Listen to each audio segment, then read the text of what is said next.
ମହିମାଟା କହୁଛି ସେ ରାଜଣା ଟାଇମ୍ରେ ପୂର୍ବତନ ପୂଜାରୀ ଥିଲେ ତାଙ୍କର ସନ୍ତ ପ୍ରଧାନ ସନ୍ତ ପ୍ରଧାନ ପୂଜାରୀ ଥିଲେ ତାଙ୍କର ସେଇ ପର୍ବତ ଶିଖରେ ପୂଜା କରୁଥିଲେ ପର୍ବତ ଶିଖରେ ପୂଜା କରୁଥିଲେ ମାଣିଆ ବନ୍ଧ ଗୋଟେ ସାଉଠୁ ସେ କର୍ଦ ଧାନ କର୍ଦ ଆଣିକି ଖାଇଥିଲେ ଯେ ଟିକେ ଡେରି ହେଇଗଲା ଦେଖୁଣୁ ସେଇ ସାଉ ବଳଦ ଶଗଡ଼ ଜୁତିକି ନେଇକି ଯାଉଛି ତା ଘରକୁ ଗଲା ବସିକି ବାଘ ଜୁତିକି ସେ ଗଙ୍ଗଳା କରୁଛି ସେ ବଳଦ ଜୁତିଛି ମହିମାରେ ଯଦି ଦେଖାଗଲେ ବାଘ ଆରେ ସନ୍ତ ପ୍ରଧାନକୁ ପଳେଇ ଆସେ ମୋର ସବୁ ଧାନ ଦେବା ଦରକାର ନା ନା ସାଉ ରୁହ କିଛି ନାହିଁ ରୁହ ମୁଁ ଏରା ସବୁ ଠିକ୍ କରିଦେବି କ'ଣ ନାଇଁ ଏରା ହେଇପାରିବନି ତୁ ଏଇଠୁ ମୁଁ ଖଣ୍ଡେ ବାଟ ଥାଇକି ତୋ ଖାତା ପତ୍ର ଚିରି ଦେଉଛି ଯାଉଛି ତୁ ଧାନ ଦେବା ଦରକାର ନାହିଁ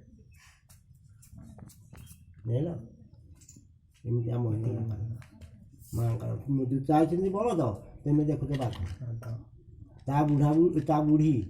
ଦୁଇ ଜଣ ବୁଢ଼ୀ ତାର ସେ ଆମର ବର୍ଷକେ ଥରେ ଆମର ଜାତୀୟ ସଭା ହୁଏ ସେ ସଭାକୁ ସେ ଆସେନି ବାଧ୍ୟ କଲେ ଦେଖୁ ଗଲା ଯେ ତା ଚାଳ ଉପରେ ବସିକି ବାଘ ନାଞ୍ଜ ବଢ଼େଇଯିବି ଘର ଭିତରକୁ ବାଘ ଚାଳ ଉପରେ ବସିଛି ସେ ବାଘ ନାଞ୍ଜଟା ତଳକୁ ହଉଛି ଗୋଟେ ବୁଢ଼ୀ ବିଡ଼ିକି ଧରିଲା ଗୋଟେ ବୁଢ଼ୀ ହାଣିଲା ଆଉ ତାଦିନ ସକାଳୁ ଆଣିକି ଆମର ତ ଜାତୀୟ ସଭା ହେଉଛି ସଭା ମଝିରେ ନାଞ୍ଜ ଥୋଇଲେ ବୁଢ଼ା ବୁଢ଼ୀ ଗୁଡ଼ା ତାକୁ ଧରିକି ଆସିକି ଥୋଇଲେ ବୁଢ଼ୀ ଯୋଡ଼ି ଝିଙ୍ଗ କହିଲେ ଆଜ୍ଞା ମୋତେ ସବୁବେଳେ କହୁଛ ଯେ କଥା ତୁ କିଏ ଆସୁନି ବୈଠକୁ ଦେଖ ଜଙ୍ଗଲ ଭିତରୁ କୁଆଡ଼େ ଛାଡ଼ିକି ଆସିବେ ଆଜ୍ଞା ଦେଖିଲେ ଏତିକିରୁ ସିଏ ଶାନ୍ତ ହେଇକି ରହିଲେ କହିଲେ ତୁ ଆସିବା ଦରକାର ନାହିଁ ସେ ପାହାଡ଼ ଭିତରେ ସିଏ ପାଷାଣ ମୂର୍ତ୍ତି ପୂଜା ପାଉଛନ୍ତି ହଁ ବର୍ଷକୁ ଥରେ ଲେଖାଏ ଆମ ଏଇ ସୌଦାମବାଲା ଏଠିକି ଏଠିକି ଆବିର୍ଭାବ ହେଲେ ସେଇ ସିଏ ଆଣିଛନ୍ତି କି ତା ପୁରେ ଆଉ କିଏ ଆଣିଛି କହିହେବନି କେତେ ବର୍ଷ ହେଇଯିବ କ'ଣ ରାଜୁ ଏଇଠିକି ଆମ ଏଇ ସାହି ବାସିନ୍ଦା ପୂର୍ବରୁ ମା ଆସିକି ଅଛନ୍ତି ଏଠି ରାଜାଙ୍କ ହଁ ନାରାୟଣ ମଙ୍ଗରାଜ ଅମଳରୁ ଆମ ଏଇ ସାହି ଏଠି ବାସିନ୍ଦା ହେଇଛି ମା ପ୍ରତ୍ୟକ୍ଷ ଠାକୁର ଡାକ ଶୁଣିବେ ହଁ ଡାକ ଶୁଣିବେ ଏ ମା ଯାଇକି ସେଠି ତା ଆଗରୁ ଆସିକି ଏଠି ଅଛନ୍ତି ଏଠି ଅଛନ୍ତି ସେ ଯାଇକି ପୂଜା କରନ୍ତି ଦେଖୁ ବୟସ ହେଇଗଲା କ'ଣ କରିବି ଆଉ ଆସିପାରିବିନି ଜାଗା ମା ମୁଁ ଆଉ ଆସିପାରିବି